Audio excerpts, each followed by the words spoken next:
پورے پاکستان میں ایک امید سے دیکھا جاتا ہے گلف ریجن کو، تو قطر کا نام لیا جاتا ہے. آپ لوگ جو اچھا کام کر رہے ہیں، آپ یقین کریں کہ آپ اگر کوئی ریال بھیج رہے ہیں وہ بھی بہت بڑی خدمت ہے. بسم اللہ الرحمن الرحیم. پاکستان کے یوم آزادی کے موقع پر انتہائی مسرت اور خوشی کے ساتھ ہم سفیر اسلامی جمہوریہ پاکستان محترم ڈاکٹر محمد اعجاز صاحب کو اردو ریڈیو کے اسٹوڈیو میں خوش آمدید کہیں گے. اور پروگرام کی ابتدا میں جس طرح ہوتا ہے نا کہ شخصیت سے کسی پہلی ملاقات ہو رہی ہو، تو جب تک اس سے کچھ گفتگو نہ ہو جائے، اس کی ذات کے بارے میں کچھ پتہ نہ چل جائے، تو اس وقت آدمی ذرا کانشیس رہتا ہے، پتہ نہیں کہ کون سا لفظ انہیں ناگوار گزرے، پتہ نہیں کس مزاج کے ہیں، کس طرح. اگر ابتدا میں ہی کچھ اپنے بارے میں معلومات ہمیں عطا کر دیجیے تو پھر ہمیں شاید گفتگو کرنے میں آسانی رہے. بہت شکریہ جی، مجھے آج اتنے خوبصورت چینل پہ، اتنے خوبصورت دن پہ موقع دینے کا. میرا نام محمد اعجاز ہے اور میں وزارت خارجہ پاکستان کا آفیسر ہوں. یہ 32واں سال ہے میرا فارن سروس آف پاکستان میں، اور یہ میری آٹھواں اسٹیشن ہے جس پہ میں حکومت کی طرف سے مختلف اسائنمنٹس میں کام کر چکا ہوں. یہ میری دوسری سفارت ہے. یہاں آنے سے پہلے میں سفیر تھا ہنگری میں، اور بنیادی طور پہ پاکستان میں میرا تعلق، میں اپنے آپ کو فیڈرل کہتا ہوں اس لیے کہ ہوں میں بنیادی طور پہ سرائکی اسپیکنگ، لیکن میری پیدائش اور ڈومیسائل کے پی کا ہے، خیبر پختونخوا کا ہے، اور اب میں فیڈرل ہو گیا ہوں کیونکہ رہتا اسلام آباد میں ہوں، تو پورا پاکستان ہی اپنا ہے. یہاں آپ کتنا عرصہ ہو گیا آئے ہوئے؟ جی یہ میں دسمبر میں آیا تھا، تو اب تقریباً 9 مہینے ہونے والے، 8-9 مہینے ہو گیا میرے خیال میں. تو 8-9 ماہ میں یہاں آپ کو پاکستانی کمیونٹی سے، یہاں کے لوگوں سے ملنے کا اتفاق ہو، کچھ ان سے بہت جی سب سے اب تو ملاقات ہو چکی، اور کمیونٹی آج صبح بھی میں کہہ رہا تھا، یہاں آنے سے پہلے بھی گلف کے ساتھ ایک تعلق یہ رہا کہ میں 2017 میں پاکستان وزارت خارجہ میں ڈائریکٹر جنرل مڈل ایسٹ تھا. اچھا. تو اس وقت اس پورے ریجن کو کافی قریب سے جاننے کا موقع بھی ملا، اور قطر میں بھی کئی دفعہ میں آیا. اچھا. اور یہاں پہ جو کمیونٹی ہے ان کے بارے میں ہمیشہ ایک بات کہتا ہوں کہ آپ اگر یورپ سے یا باہر سے کہیں ٹریول کر کے آ رہے ہوں جہاز پہ، جب وہ قطر میں اگر آپ کی ٹرانزٹ ہے، آپ نے اترنا نہیں ہے، تو یہاں سے فلائٹ جب پاکستان کے لیے چلتی ہے تو کمیونٹی جو آ کے بیٹھتی ہے، آپ کو ایک واضح فرق محسوس ہوتا ہے. اور یہ فریکوینٹ ٹریولرز کو زیادہ محسوس ہوتا ہے کہ کس طرح کے لوگ آ کے بیٹھتے ہیں، کس طرح کی باڈی لینگویج ہے، کتنی ماشاءاللہ شستہ گفتگو کرتے ہیں، کتنے اچھے صاف ستھرے کپڑے پہنے ہوتے ہیں، اور کس انداز کی آپ کو فیلنگ دیتے ہیں. تو میں جب بھی دوحہ سے گزرا ہوں، یہاں سے جب بھی پاکستانی کمیونٹی ہمارے ساتھ جہاز میں بیٹھی ہے، میں ہمیشہ متاثر ہو کر ہی گیا ہوں، اور آج تک میری یہ فیلنگ برقرار ہے. یہاں آنے کے بعد جتنے بھی کمیونٹی میں لوگوں سے میری ملاقات ہوئی ہے، میں یہ سمجھتا ہوں کہ بہت وائبرنٹ کمیونٹی ہے، and they are a pride for Pakistan. 14 اگست کا ذکر آتا ہے تو قیام پاکستان کا مقصد، قیام پاکستان کے وقت دی گئی قربانیاں، اس وقت کے مصائب و حالات، یہ ہر موقع پر اور ہر سال ان کا اعادہ ہوتا ہے، ان کا ذکر کیا جاتا ہے. پاکستان اپنے مقصد کے حصول میں، جس کے لیے اس کا قیام عمل میں لایا گیا تھا، پاکستان کا مطلب کیا؟ لا الہ الا اللہ. ہم اس سے قریب ہیں یا دور ہیں، یا بس درمیان میں صورتحال ہے؟ سفیر صاحب، آپ کے کیا اس میں کلمات ہیں، کیا کہنا چاہتے ہیں؟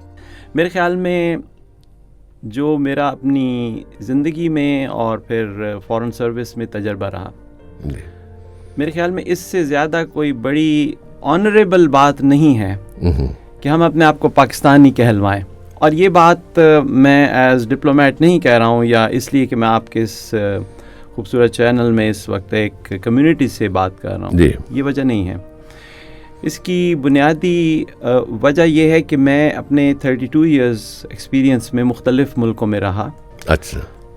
8 کلچرز میں رہا، اور اوور 100 کنٹریز کو وزٹ کیا. میں جہاں بھی گیا ہوں تو وہاں پہ میں نے یہ دیکھا کہ پاکستانی ڈسٹنگوش کرتے ہیں.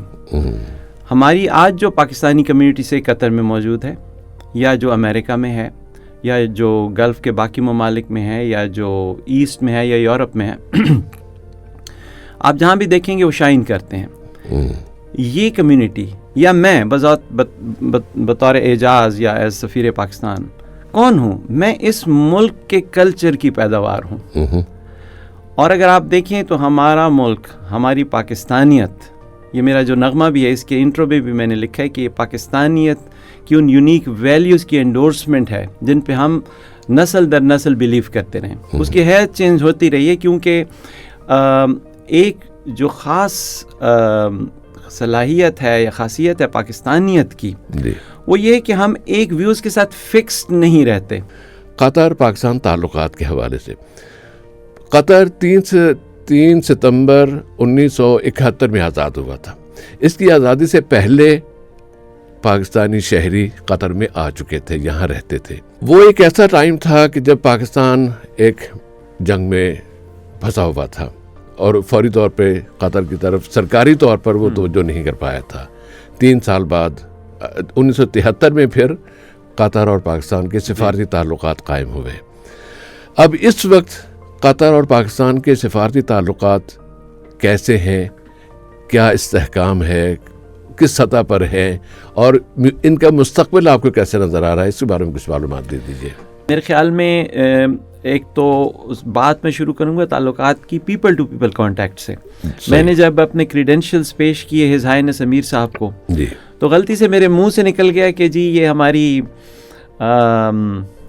50ویں تعلقات کی 50ویں سالگرہ ہے. تو امیر صاحب نے مجھے کریکٹ کیا، انہوں نے کہا نہیں ہمارے تو سینچریز اولڈ تعلقات ہیں. And he was right. 50 سال تو ایک بظاہر جو اسٹیٹس کے تعلقات ہیں، لیکن جو لوگوں کا تعلق ہے وہ سینچریز اولڈ ہے ماشاءاللہ. اور یہ وہ بنیاد ہے جو انپریسیڈنٹڈ ہے. باقی بھی ہیں یہاں ممالک جن کا اس نوعیت کا تعلق ہے، لیکن ہمارا بلوچستان کا اور اس پورے ریجن کا ایک بڑا پرانا گہرا تعلق ہے. اور اس کی وجہ سے قطری لوگ پاکستان کو پرایوں میں نہیں سمجھتے، چاہے ہم عربک نہیں بولتے، چاہے شاید ہمارا کلچر ساؤتھ ایشین ہے جو گلف کے کلچر سے مختلف ہے، لیکن میں جہاں بھی گیا ہوں تو ایک عجیب سی انسیت کا احساس ہوتا ہے. یہ انسیت آپ کو گلف میں اور جگہوں پہ بھی محسوس ہوتی ہے، لیکن ٹو بی آنیسٹ مجھے قطر میں جس شدت سے فیل ہوئی یہ باقی جگہوں پہ اتنی نہیں محسوس ہوئی. ایک تو قطر کی خصوصیت یہ ہے کہ یہ اپنی ویلیوز سے بڑے جڑے ہوئے لوگ ہیں، اور ہمارے ان تمام علاقوں سے جو لوگ آئے ہیں وہ بھی سارے ویلیوز سے جڑے ہوئے لوگ. یہ ایک اور کامن بانڈ ہے قطر اور پاکستان میں. صحیح بات.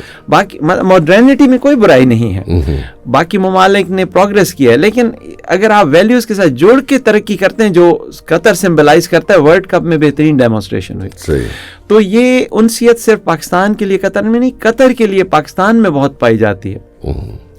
اگر کوئی مجھ سے یہ پوچھے کہ جی ایک عام ورکر کہاں جا کے گلف میں کام کرنا چاہتا ہے، تو یقیناً آپ کو پتہ ہے ورکر جاتا ہے تنخواہ کی بنیاد پہ کہ مجھے پیسے کہاں ملنے زیادہ.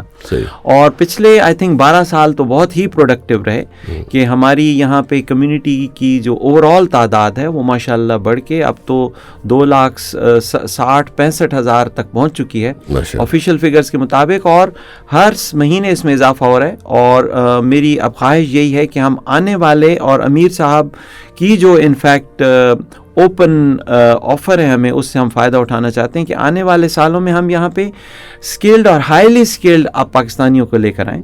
اور اس کے حوالے سے کئی ایشوز پہ، کئی پروپوزلس پہ ہم کام کر رہے ہیں، جس میں ہمارا ارادہ یہ کہ ہم ڈاکٹرز کو لے کے آئیں، IT ایکسپرٹس کو لے کے آئیں، نرسز کو لے کر آئیں، انجینئرس کو لے کر آئیں.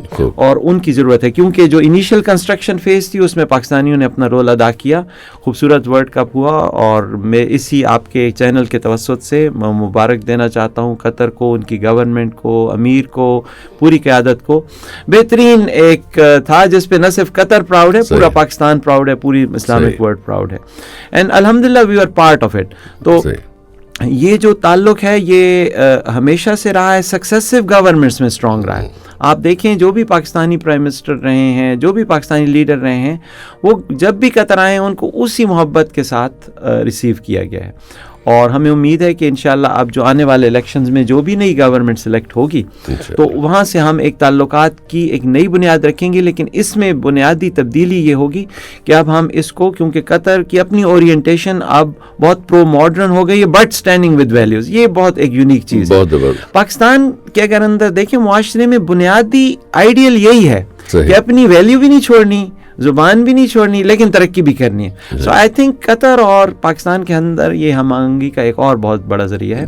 البتہ جو پرائم منسٹر صاحب کی اور امیر صاحب کی 2 ملاقاتیں ہوئی ہیں میرے ہوتے ہوئے, اور ان دونوں کے اندر بہت ہی اچھی گفتگو ہوئی, اور آئی تھنک جن پروپوزلز کے اوپر پرائم منسٹر صاحب نے بنیاد رکھی, شہباز شریف صاحب نے, اور پھر آ کے چیف آف آرمی اسٹاف نے ان پہ گفتگو کی, اس میں اب ایسی ایشوز کے اوپر ہم بات کر رہے ہیں جو ہمیں لانگ ٹرم میں دونوں ملکوں کو نہ صرف قریب لائے گا, دونوں ملکوں کو فائدہ پہنچائے گا. اور وہ جو آپ نے ایک بات کی کہ اللہ کرے کہ ریسورسز ایسے ڈیولپ ہوں کہ سب کو فائدہ پہنچے, اس دفعہ بنیاد ہی یہی ہے کہ ایسے طریقے سے چیزیں کی جائیں کہ اس میں ان دا پروسیس جو علاقے جہاں جہاں انویسٹمنٹ ہوتی ہے ان سب کو اس کا فائدہ پہنچے. ماشاء اللہ, بہت خوب. اگر ہم گفتگو کے آخری اختتامی مرحلے کی طرف آ جائیں, اور عزت مآب سفیر اسلامی جمہوریہ پاکستان سے گزارش کروں کہ قطر میں مقیم پاکستانی کمیونٹی کے لیے 14 اگست 2023 کی شام کیا پیغام؟ قطر میں اصلی سفیر آپ ہی ہیں, میری تو ڈیزگنیشن ہے. اور یہ بات یاد رکھیے کہ اس وقت پورے پاکستان میں گلف ریجن کو بہت امید کے ساتھ اور لائٹ کے ساتھ دیکھا جاتا ہے. اس کا ایک ریسنٹ مظاہرہ آپ لوگوں نے دیکھا ہوگا جب ابھی پرائم منسٹر شہباز شریف صاحب اور چیف آف آرمی نے ایک جوائنٹ پلیٹ فارم کا افتتاح کیا SIFC کے نام سے, اسپیشل انویسٹمنٹ فیسیلیٹیشن کاؤنسل, جس میں میں یہ سمجھتا ہوں کہ اس کے تخلیق ہونے میں جو قطر گورنمنٹ کی ان پٹس تھے ان کی بہت بڑی اس کی کنٹریبیوشن تھی. اور اس میں مقصد یہی ہے کہ ہم اب انویسٹمنٹس ایسے طریقے سے کریں کہ جو دونوں ممالک کے لیے بہت سود مند ہو. لیکن اس میں ایک جو بات بار بار سامنے آتی ہے کہ جو ہماری کمیونٹی نے یہاں جو رول ادا کیا ہے وہ اتنا زبردست ہے, اور مختلف لیولز پہ, چاہے وہ ورکرز کے لیول پہ ہے, چاہے وہ بینکرز کے لیول پہ ہے, چاہے وہ ہمارے ملٹری کوآپریشن میں جو ہمارے سرونگ افواج کے آفیسرز اور سٹاف اور کچھ ریٹائرڈ لوگ یہاں پہ ہیں, ان ساروں نے ایک ایسا امپریشن چھوڑا ہے اس ملک کے اندر کہ لفظ پاکستان یا لفظ پاکستانی یا پاکستان ملٹری یا پاکستانی ڈاکٹر یہ ایک الحمدللہ ایک بینچ مارک ہے, اور اس بینچ مارک کو برقرار رکھا ہوا ہے ہماری کمیونٹی نے. تو اصلی سفیر یہی لوگ ہیں, اور میں یہ سمجھتا ہوں کہ جب پورے پاکستان میں ایک امید سے دیکھا جاتا ہے گلف ریجن کو تو قطر کا نام لیا جاتا ہے. آپس کی بات یہ ہے کہ سم ٹائم لوگ یہ کہتے ہیں کہ جی ان کے ہمسائے تو بہت بڑے بڑے ممالک ہیں, لیکن قطر کا سائز میٹر نہیں کرتا, اس کی کوالٹی میٹر کرتا ہے. The quality of life Qatar offers, یہ میرے خیال میں ایک بہت یونیک چیز ہے, اور پاکستانیوں کی اس میں بڑی کنٹریبیوشن ہے. تو آپ لوگ جو اچھا کام کر رہے ہیں آپ یقین کریں کہ آپ اگر کوئی ریال بھیج رہے ہیں وہ بھی بہت بڑی خدمت ہے, لیکن جو امید کی کرن آپ لوگوں کے اچھے کام کی وجہ سے, آپ کی ایک ہوپ فل ٹاک کی وجہ سے پیچھے پاکستانی کو ملتی ہے, وہ اتنا بڑا کام ہے کہ اس کے لیے میں سمجھتا ہوں بطور سفیر پاکستان میں آپ سب کا پرٹیکولرلی شکر گزار ہوں. کائنڈلی اپنی ایفرٹ کو جاری رکھیے, اور آپ کی اس ایفرٹ میں سفارت خانہ یا میں ذاتی طور پہ کسی بھی طریقے سے آپ لوگوں کی استعانت کر سکوں, مدد کر سکوں, میرے لیے بہت خوشی کا مقام. ماشاء اللہ, بہت بہت شکریہ عزت مآب سفیر اسلامی جمہوریہ پاکستان ڈاکٹر محمد اعجاز صاحب تشریف آوری کا, اور ایک دفعہ پھر ریڈیو کے ادارے کی جانب سے, ریڈیو کے تمام کارکنان کی جانب سے آپ کی خدمت میں اور پاکستانی کمیونٹی کی خدمت میں, تمام پاکستانی سامعین کی خدمت میں 14 اگست کا ہدیہ تبریک. بہت شکریہ آپ کی آمد کا. بہت شکریہ آپ مجھے انوائٹ کرنے کا. بارک اللہ فیک. فی امان اللہ.